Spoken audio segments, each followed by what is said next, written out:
I used to think being a good Christian meant helping everyone who asked. So I gave and gave and gave. My time, my money, my energy, until I was completely drained. Then I opened Proverbs and discovered something shocking. God never commanded us to help certain people. In fact, He specifically warns us not to. And when I finally stopped helping these 5 types of people, my life transformed. Stay with me. Number 1 will surprise you. Here's what I used to believe. Love means always saying yes. You've been there. Someone calls with a crisis, your stomach drops, but you say, "Of course, I'll help," because saying no feels unchristian. But here's the problem nobody tells you. The same people keep coming back. Same crisis, same excuses, zero change. And you're left wondering, am I helping or am I enabling? Today, I'm walking through 5 specific people Proverbs, Paul, and even Jesus himself told us to stop helping. Not because God is harsh, but because he is wise. And if you don't learn this, you will burn out, bitter and broke, wondering why your love didn't save anyone. Let's start with the one that wrecked me first. Type number 1, the chronic rescue case. Proverbs 19:19. A man of great wrath will pay the penalty, for if you deliver him, you will only have to do it again. This is the person who creates the same crisis every month. Loses their job because they cursed out their boss, you help with rent, show them scripture about self-control. 2 months later, same story, different boss, same excuses. They ask for your help, but ignore your counsel. Proverbs 13:18. Poverty and disgrace come to him who ignores instruction. Every time you rescue them without consequences, you're preventing the painful lessons that would actually transform them. You're not being kind, you're being an enabler. And enabling isn't love, it's sabotage. Type number 2, the gossip.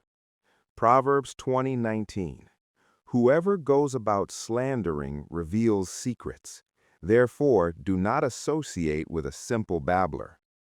Here's the thing about gossips. They're not just annoying, they're dangerous. That person who always has the latest tea about everyone at church, stop feeding them information. Stop helping them with anything, because they will twist your kindness into a story. They'll say you helped them because you felt guilty about something, or because you're trying to look spiritual. Jesus helped the woman at the well, but notice, he didn't join her gossip session about the town. He redirected her. You can too, but first, you have to stop serving tea to people who weaponize it. Type number 3, the lazy person who refuses to work. 2 Thessalonians 3:10. If anyone is not willing to work, let him not eat. Not can't work, won't work. Massive difference. The single mom working 2 jobs who needs help with groceries? Help her. The able-bodied person waiting for the right opportunity while sleeping until noon and playing video games? Stop enabling them. Paul was so serious about this, he said, let them go hungry. Why? Because hunger is a powerful motivator. Your help? It's keeping them comfortable in their disobedience. That's not compassion. That's cooperation with their sin. Type number 4, the scoffer. Proverbs 9 verse 8. Do not reprove a scoffer, or he will hate you. This is the person who asks for your advice, then argues with every word you say. They ask you to pray for them, then mock your faith behind your back. They want your help, but reject your God. Here's what's wild. Jesus performed miracles in some towns and walked away from others. Matthew 13:58. He did not do many mighty works there because of their unbelief. If Jesus withheld help from scoffers, why do you think you're supposed to keep helping them? Cast your pearls before swine, and they'll trample them, then turn and attack you. Type number 5, the constant complainer. Numbers 11. The Israelites complained non-stop despite God's miracles. Manna from heaven? Not good enough. They wanted meat. God gave them meat until it came out of their nostrils, literally.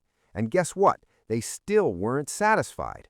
And a job, the hours are wrong. You help with bills, they complain about what you didn't cover. You pray with them, they complain God isn't moving fast enough. Here's the truth. Complainers don't want solutions. They want audiences.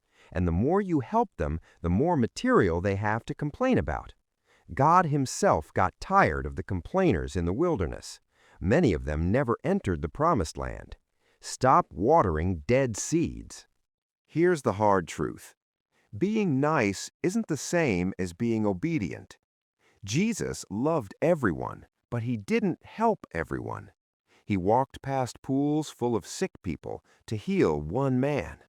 He fed thousands, but refused to turn stones into bread for himself. Boundaries aren't unloving, they're biblical. Look, setting boundaries doesn't make you cold-hearted, it makes you wise. The same Bible that commands us to love our neighbors also tells us to be wise as serpents. You can't pour from an empty cup, and God never called you to set yourself on fire to keep someone else warm. When I stopped helping the wrong people, everything changed. I had energy again, peace, clarity. And here's what nobody tells you.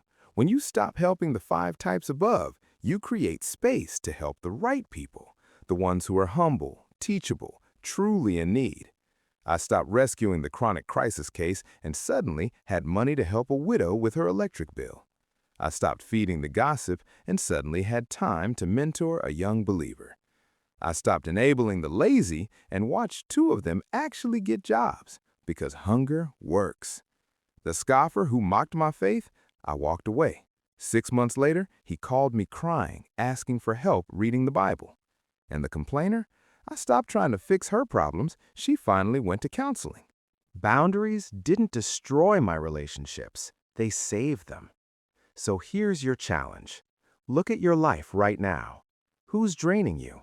Who keeps taking but never changing? It's time to set biblical boundaries. Pray about it, then act on it. And yes, they might get angry. They might call you fake or unchristian. But remember, even Jesus was called names by the people he refused to enable. Sometimes the most loving thing you can do is stop helping. Let's choose wisdom over people-pleasing. If this video convicted you, share it with someone who needs to hear it.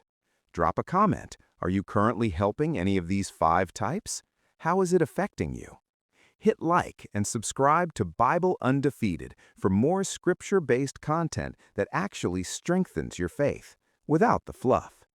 God bless us all.